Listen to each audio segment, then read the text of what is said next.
These are the top stories up to this hour. The Senate lines up behind President Carter on Mideast plane sales. Patty Hearst is back behind bars tonight. State Senator John Briggs may be throwing in the towel. We'll begin a special series tonight on working mothers. And Chuck Walsh will make a rare Monday night appearance to review a new movie. Complete details on these and other stories coming up next on the 10 o'clock news for this Monday, May 15th, 1978. This is the lightest, fluffiest rice I've ever tasted.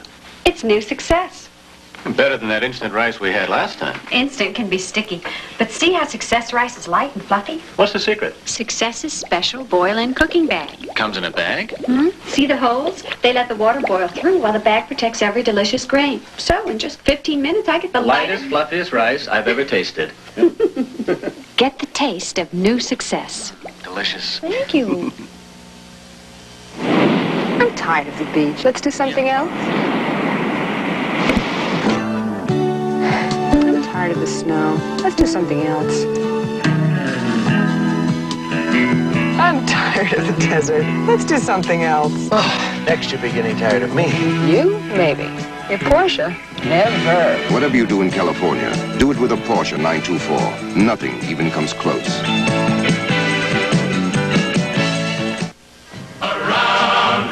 John Ford's classic tribute to the fighting U.S. cavalry. She wore a yellow ribbon, just a part of John Wayne's Sunday, May 21st at 5:30 here on Channel 9.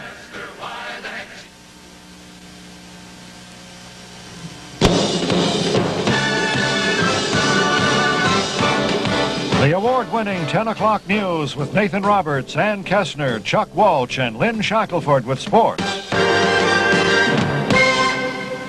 Good evening.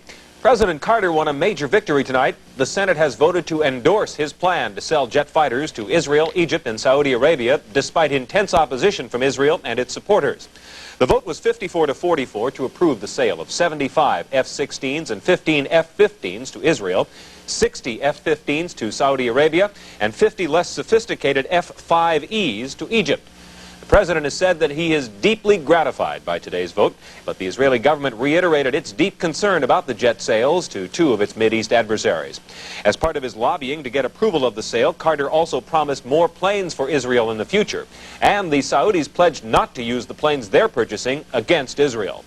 The vote for approval came after a full day of debate and a 2-hour secret session to discuss classified military implications of that deal. Patricia Hearst is back in prison tonight. After exhausting all legal appeals, Hearst must now complete her 7-year sentence for robbing a bank while with the Symbionese Liberation Army. Hearst arrived at the Federal Correctional Facility in Pleasanton just 5 minutes before a deadline for her surrender. It was a scene reminiscent of a stampede. Thank you.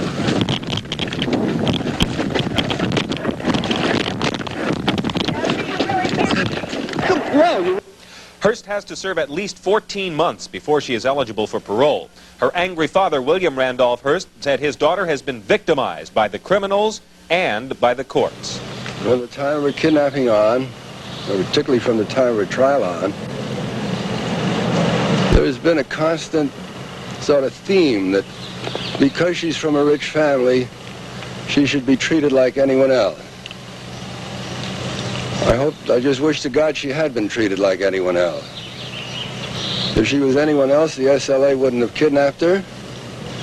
If she was anyone else, I don't believe she'd now be going back to jail. I think she was a victim because her name was Hearst, and I think she remains a victim because her name is Hearst. Hearst's mother, Catherine, noted the irony of the justice system, where kidnapped victim Patricia Hearst is already tried and in jail, while her alleged kidnappers, Bill and Emily Harris, haven't even gone to trial. By the way, that trial is set for October. The Orange County District Attorney's Office has decided to retry Dr. William Waddell. Last week, his 16-week trial ended in a mistrial when jurors could not decide if he murdered a baby girl who survived a saline abortion. A June 2nd hearing will set a new trial date. The trial is significant because it's expected to be a landmark decision relating to unsettled concepts of brain death and a physician's culpability in judgments which result in death. Now, Waddell claims the baby was dead or nearly dead after that saline abortion, and witnesses say he did nothing and ordered other doctors and nurses to do nothing. The prosecution contends that Waddell choked the baby 4 times and criminally failed in his duty to keep her alive. Ann? Here in Los Angeles, a Paramount couple was ordered to stand trial today on charges they kept their daughter locked in a closet for long periods of time, sometimes for years. 33-year-old Daniel Holmes and 31-year-old Alicia Hernandez were told to appear for arraignment in Superior Court on May 30th. Their daughter Rebecca was found in a closet last month, and although she was 7.5 years old, she was only 32 inches tall and weighed just 24 pounds. During their court appearances, their attorney suggested they may have kept Rebecca hidden. Oh, with a swing line, electric in hand, nothing.